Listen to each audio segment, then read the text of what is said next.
अस्सलाम वालेकुम बच्चों। आज मैं आपको प्रोफेसर रशीद अहमद सिद्दीकी के बारे में पढ़ाने जा रही हूँ।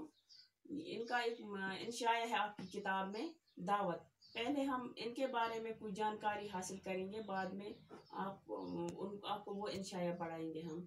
रशीद अहमद सिद्दीकी जौनपुर के एक कस्बा मरियाहू में 1896 ईस्वी में पैदा हुए।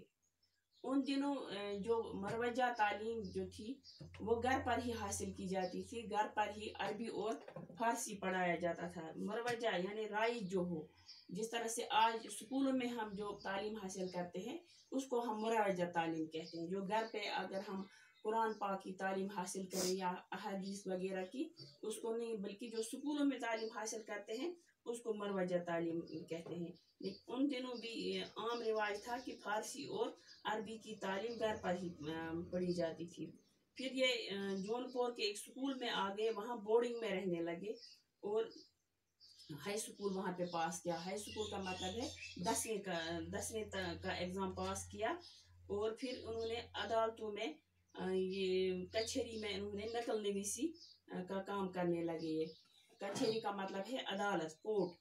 और जो इनके मज़ामीन हैं या इंशाइया है या और कुछ जो उन्होंने लिखा है, कुछ भी लिखा है, उसमें साफ साफ दिखाई देता है जो अदालतों में होता है, पुलिस थानों में होता है, या अंग्रेज अफसर थे उन दिनों, वो लोगों पे कितना जुल्म करते थे, ये सब कुछ इनके मज़ामीन में दिखाई देता है। उनकी एक तस्वीर खींची है उन्होंने अपने मज़ामीन के जरिए। 1915 ईस्वी में वो अलीगढ़ आए।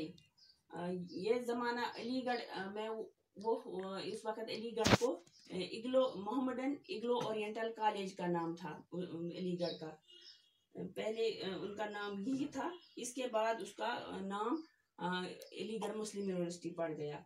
लेकिन जब ये MA BA करने के लिए आए तो उन दिनों इसका नाम इग्लो ओरिएंटल कॉलेज ही था। 1921 ईस्वी में रशीद साहब का तकर्रुर उर्दू लेक्चरर की हैसियत से हुआ और उन्हीं दिनों अलीगढ़ मुस्लिम यूनिवर्सिटी का दर्जा जो है ये नाम पड़ गया अलीगढ़ मुस्लिम यूनिवर्सिटी। तब तक इग्लो ओरिएंटल कॉलेज इसका नाम था।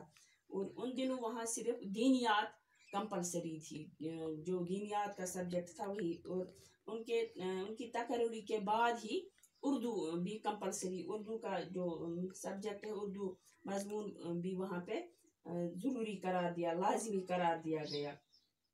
और 1924 ईस्वी में उन्होंने वहाँ पे काम शुरू किया और शोबा उर्दू के उस ज़माने में मुस्तकिल खुद मुख्तार की हैसियत से वो वहाँ पे यानी कि HOD जिसको हम कहते हैं वो बन गए।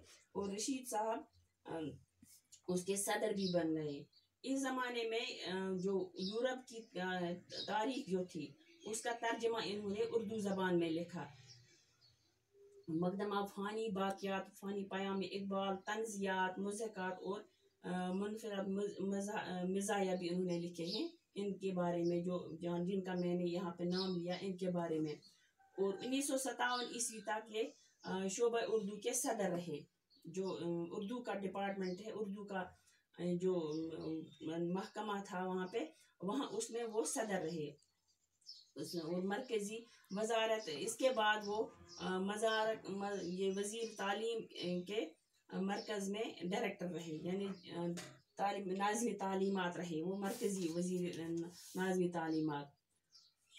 उसके बाद जो लाइब्रेरीज हैं उसके जनरल सेक्रेटरी बन गए।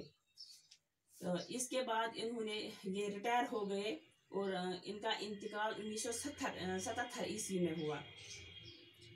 इनके मज़ामीन भी बहुत हैं जो उन्होंने लिखे हैं। खंदान, मज़ामीन रशीद, गंजहाई, गिराम माया, जाकिर साहिब, हम नफसान रफ्ता, इनके बहुत अच्छे जो मज़ामीन हैं, ये ज़्यादा काबिल ज़िक्र हैं, ज़्यादा मशहूर मज़ामीन हैं। और ये उर्दू के बड़े मिज़ाहिया निगारों में भी शामिल होते हैं, शुमार किए जाते हैं। उन्होंने अदबी खिदमात बहुत की हैं, अदब के लिए उन्होंने बहुत कुछ किया है।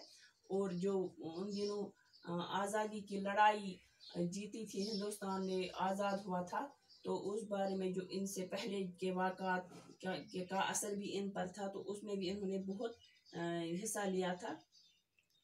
उसके बाद इन्होंने یہ انہوں نے ایک انعام بھی لیا ہے، اعزاز بھی انہوں کو ملا ہے، پدم شری اعزاز سے یہ نوازا گیا ہے۔ تو انگریزوں کے انہوں نے انگریز شاہکاروں کا بھی مطالعہ کیا ہے، یعنی جو ان کے یہاں پہ مظالم تھے یا ان کی کتابیں لکھی تھی، ان کا بھی انہوں نے بخوبی مطالعہ کیا ہے۔ اردو کے انشا پردازوں میں بہت کم ایسے ہوں گے جنہوں نے غالب سے اس قدر کام لیا ہو یا سیکھا ہو جتنا کہ رشید صاحب نے لیا ہے۔ ان کی تحریروں میں علی گڑھ کی چھاپ ہے، یعنی کہ جو کچھ علی گڑھ یونیورسٹی میں انہوں نے سیکھا ہے اس کی چھاپ یہ دکھائی دیتی ہے ان کے مضامین میں۔